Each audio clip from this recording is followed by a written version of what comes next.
Welcome to another Wednesday with the Jamaica Magazine team. I'm Theodore Henry.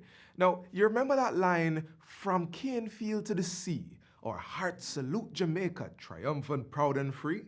Well, today we're about to add, "From farmlands to the museum, we're saluting the fertility of our soils and creativity of our people."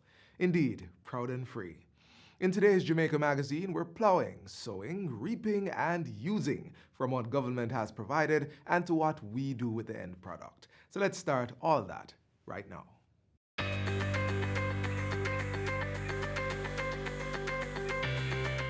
Well, the message, of course, is that we have to get our social arrangements right. This is a great country with great potential. We have the finest people on earth. But we need to have a better understanding of how to treat with each other. So my message to my colleagues in Jamaica, my brothers and my sisters, is let us get our acts right. We have to revamp our education system as the government is doing. We have to develop a better way of doing things and building relationships and making things happen between us. How do we solve our problems? How do we deal with conflicts? And how do we resolve differences? And these are skills that we have to develop as a people.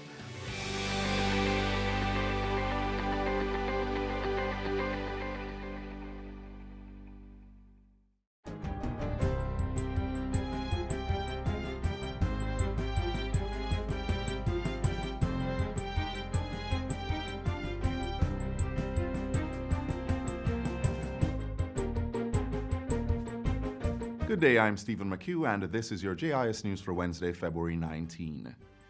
Government has now identified a quarantine facility in Western Jamaica as it looks for other locations as a proactive measure against COVID-19, formerly the novel coronavirus. Minister of Health and Wellness Dr. Christopher Tufton made the disclosure yesterday as he toured a quarantine facility at the St. Joseph's Hospital in St. Andrew. He says more will be revealed on the Western facility in the coming days. The quarantine area at St. Joseph's Hospital will be used for persons who have traveled to China and have been exposed to the virus but have not displayed any symptoms. There are 14 rooms, self-contained, meaning bathroom, bedroom, that allows someone who is under quarantine to be placed here for the 14 days and is sufficiently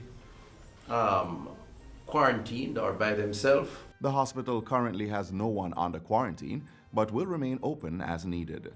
Dr. Tufton says the location is adequately prepared to handle high-risk health cases, but has stressed that it is not an isolation facility.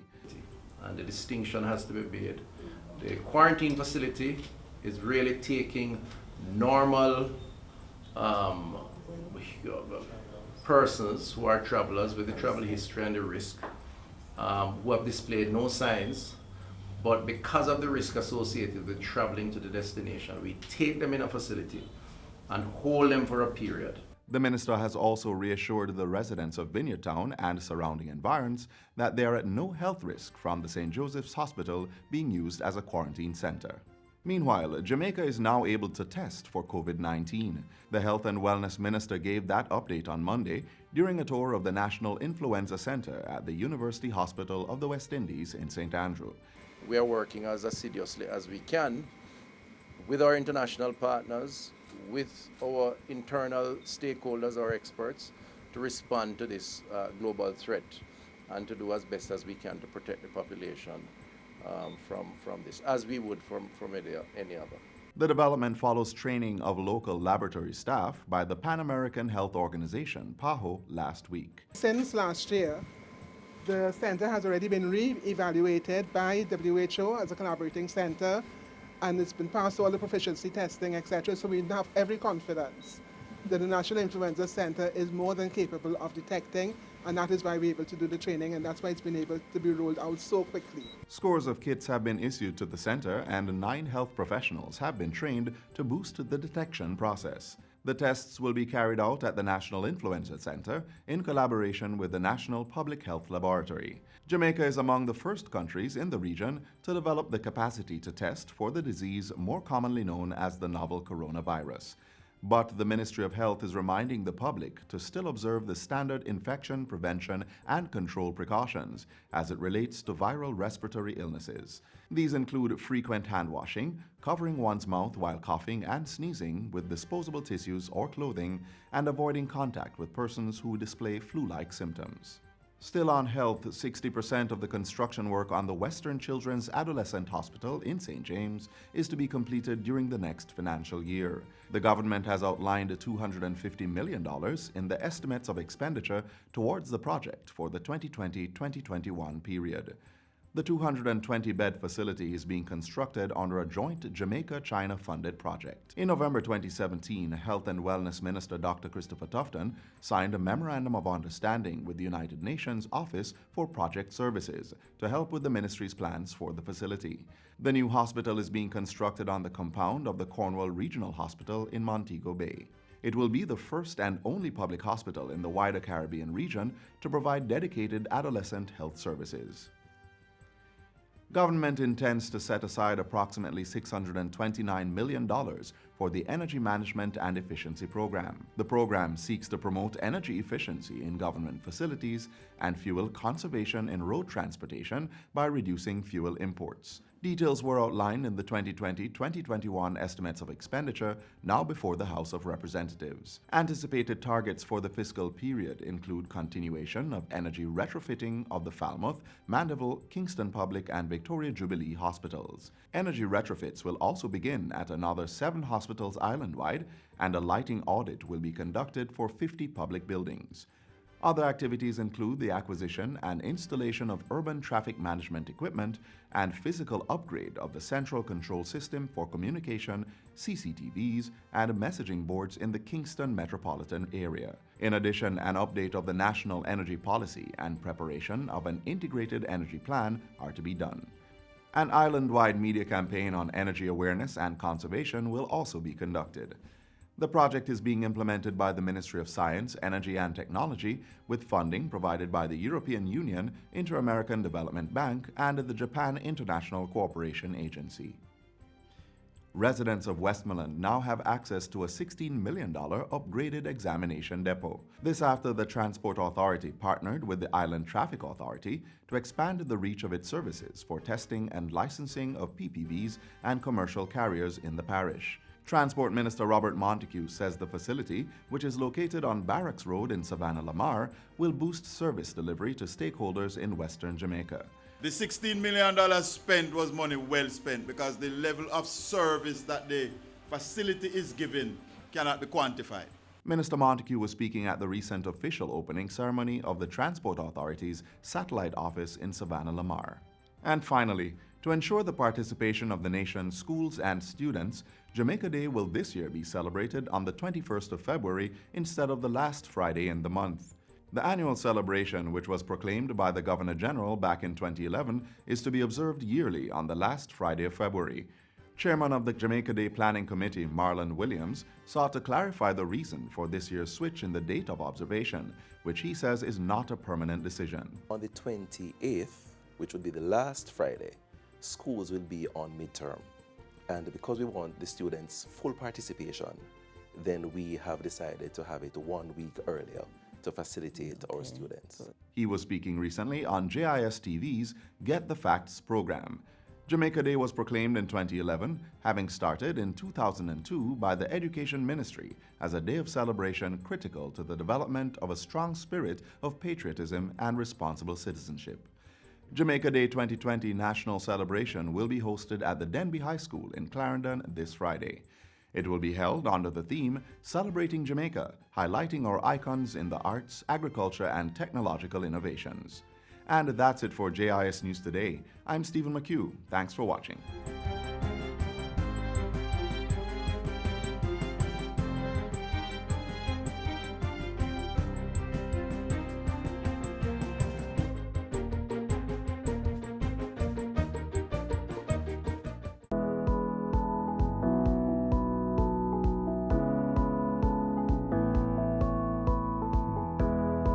The ECJ will be renewing all voter ID cards. Visit any EOJ constituency office or voter ID card renewal center if your card has an issue date of 2015 or before. Cards with issue dates 2016 or later will automatically be reprinted. The ECJ will notify cardholders when cards are ready. Current ID cards will be valid until December 2020. For more information, contact the ECJ.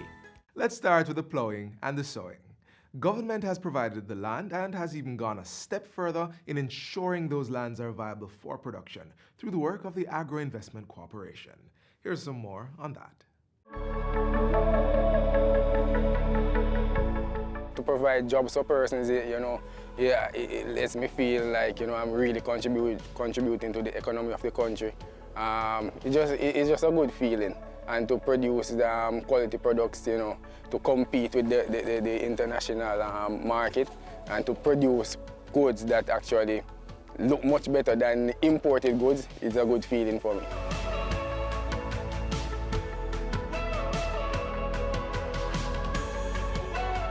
So by now, we should all be aware of the benefits of leasing lands from the government.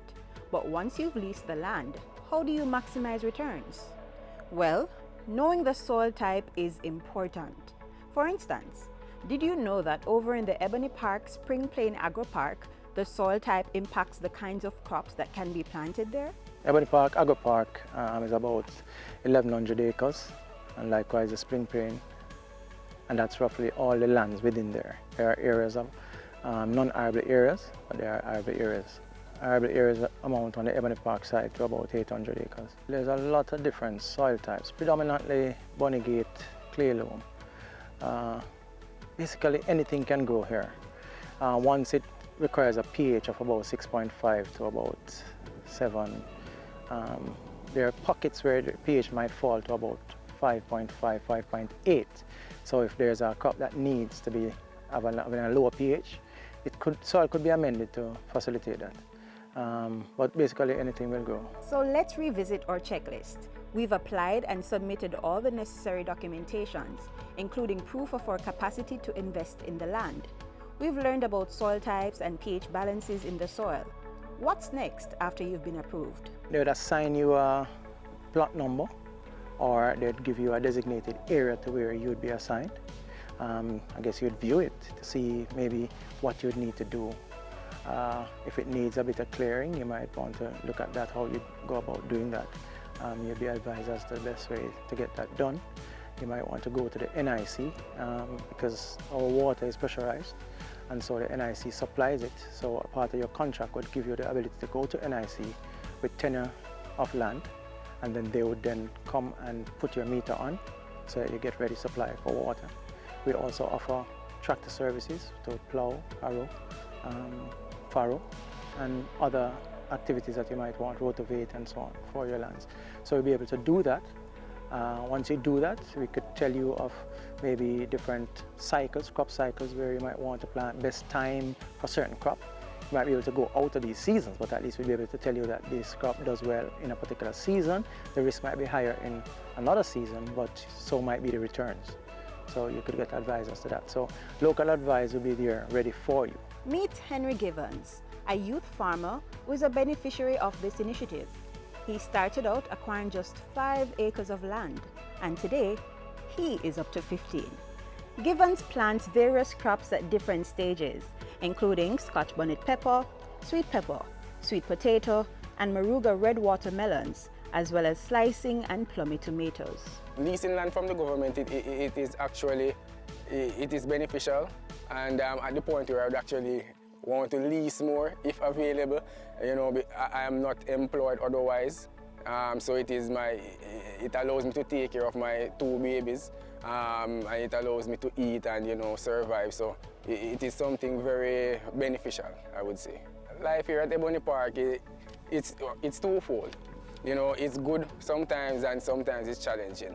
One, persons around, some persons, they know what to do with their crops, for example, and they don't want to do it. So sometimes, we have a lot of pest and disease outbreak, and some persons just don't want to invest the funds or do what is right to actually, make the agro park much better and a much cleaner environment. And then, also sometimes there's a major issue with the whole irrigation system. It costs a lot sometimes because even if you look into the pepper field, sun scalding is a result of a lack of water supply sometimes. But it's a blessing, and there is not only negative because once you have irrigation, then without the irrigation I couldn't do anything like this, none at all. Farming can be an expensive venture, but it's also beneficial. As a youth farmer, the challenges may not even be financial. Some older persons, because they're so, relatively young, they don't want to work with you because they said they don't want to work with a younger person. However, sometimes it's good to know that, for some persons that really can't afford to go into the farming as deep, that you can provide them with not only a job, but you can also assist them with technical advice to improve their smaller production that they do as well. My advice to younger farmers or investors is that they should not be discouraged or swayed from agriculture. It is something that can be beneficial, and this is a good way to make a good foundation for themselves and their families. So it's something that they should look into and be strong about it. That's the only way we can build our country.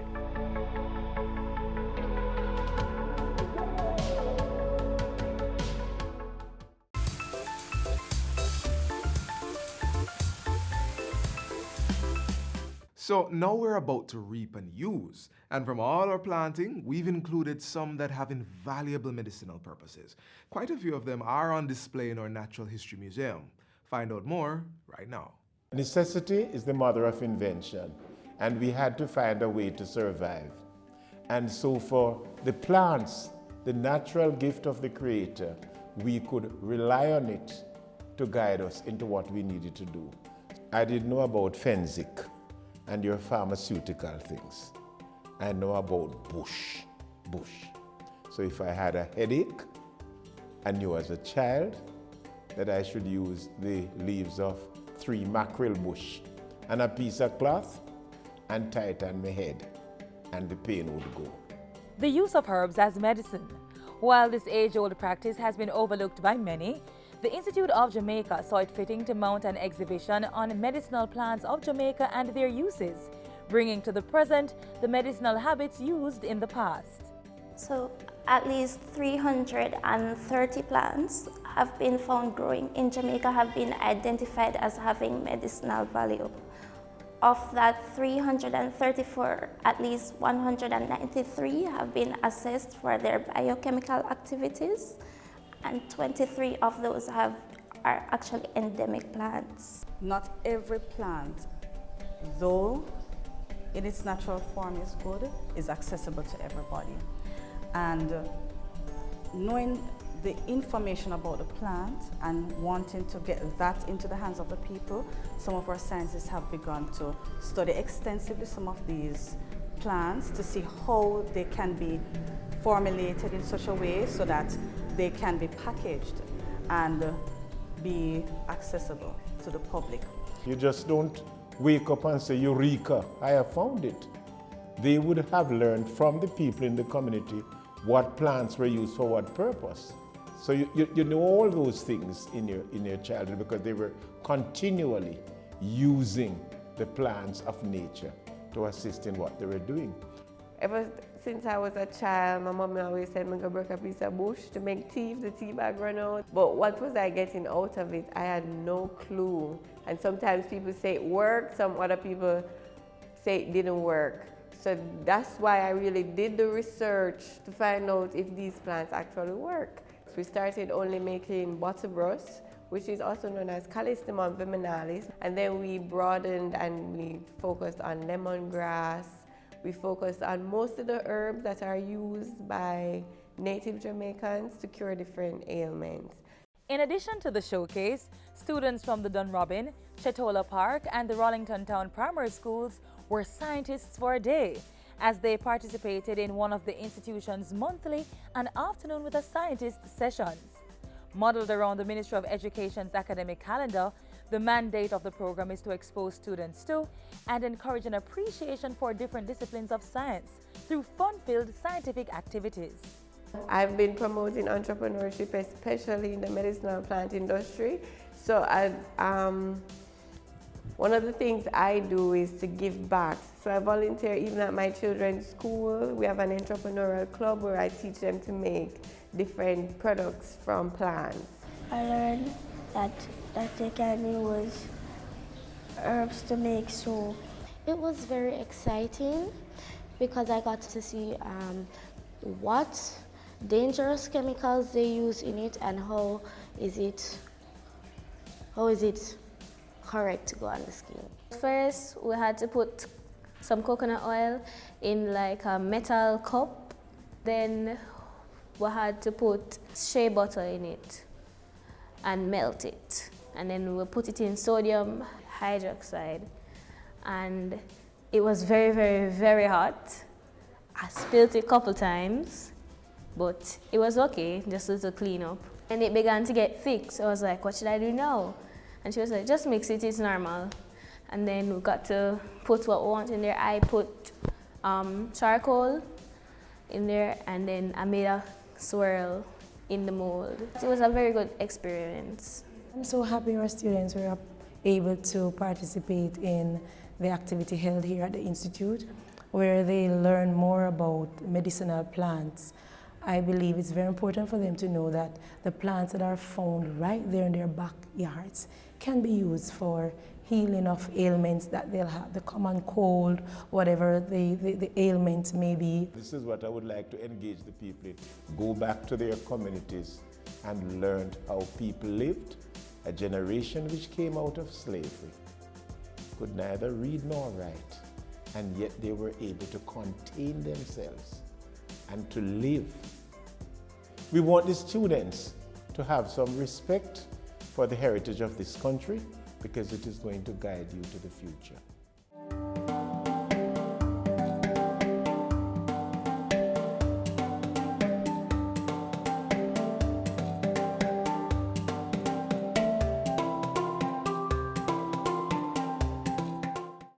Reggae Month 2020 is here and a host of activities are in store across the island. Echoes of sound systems, Reggae Wednesdays, Reggae Gospel Concert, Bob Marley's 75th birthday celebrations, Jaria Honours Award, Reggae Film in the Park, Children of the Icon Store concert and more. Keep up to date on all the activities. Download the new Reggae Month mobile app. Simply search the words Reggae Month Jamaica in the Google Play or App Store. The app will also allow you to add and promote your own Reggae Month activity. So what are you waiting for? Download away and make use of this innovative technology today. Reggae Month 2020. Come catch the rhythm.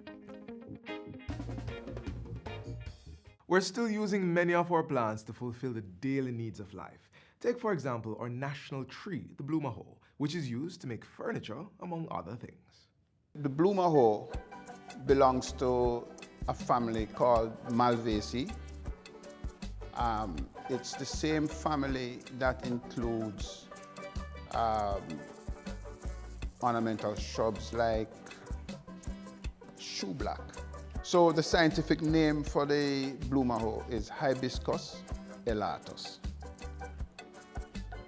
I imagine that the specific name, which is the elatus, would indicate the fact that it is lofty and grows to great heights.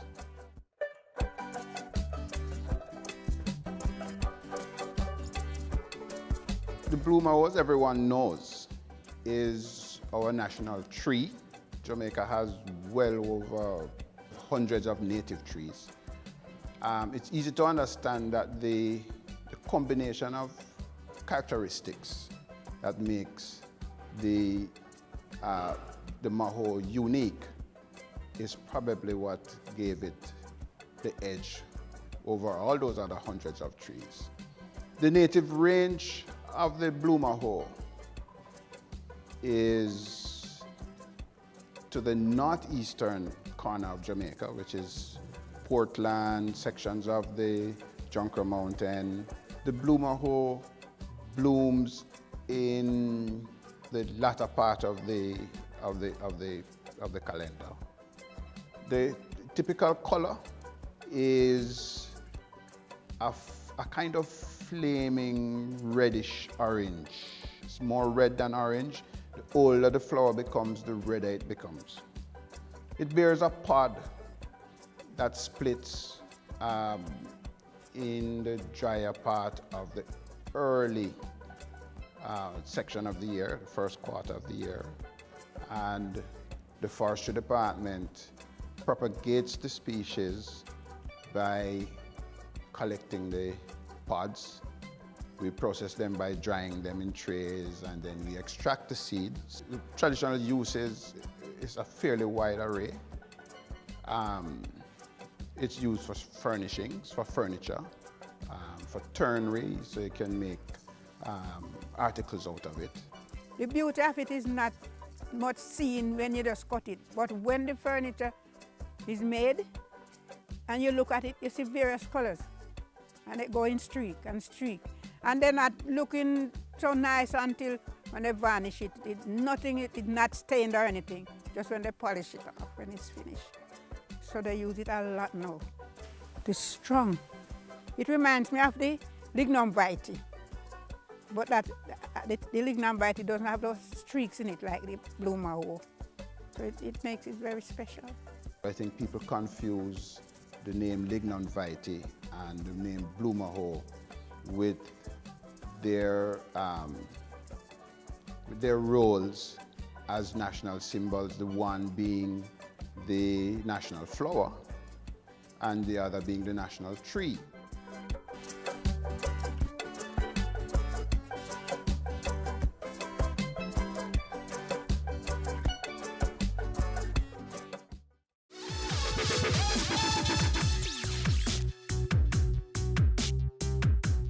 So we know that you have to reap things like your vegetables after you've planted them.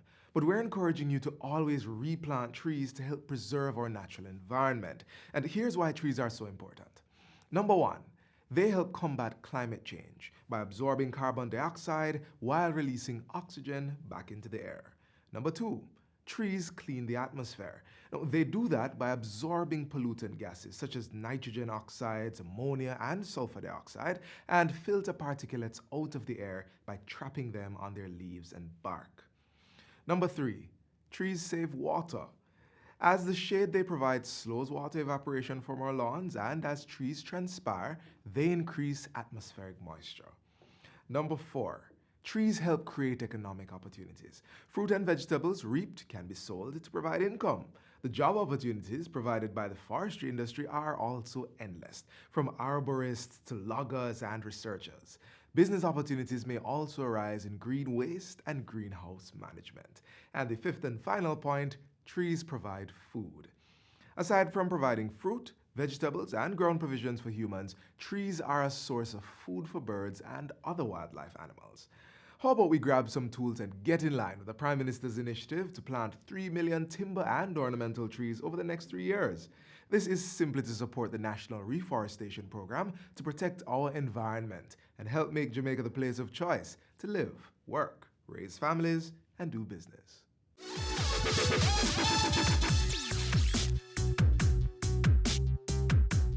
Here's where we end things for today. Thanks for the daily half-hour invitation into your day. But more time can be had with us by simply visiting our YouTube channel and the JIS website at www.jis.gov.jm. Also, follow us on Facebook, Instagram, and Twitter. As we leave, remember, plant some trees. On behalf of the entire JIS production team, I'm Theodore Henry. Take good care.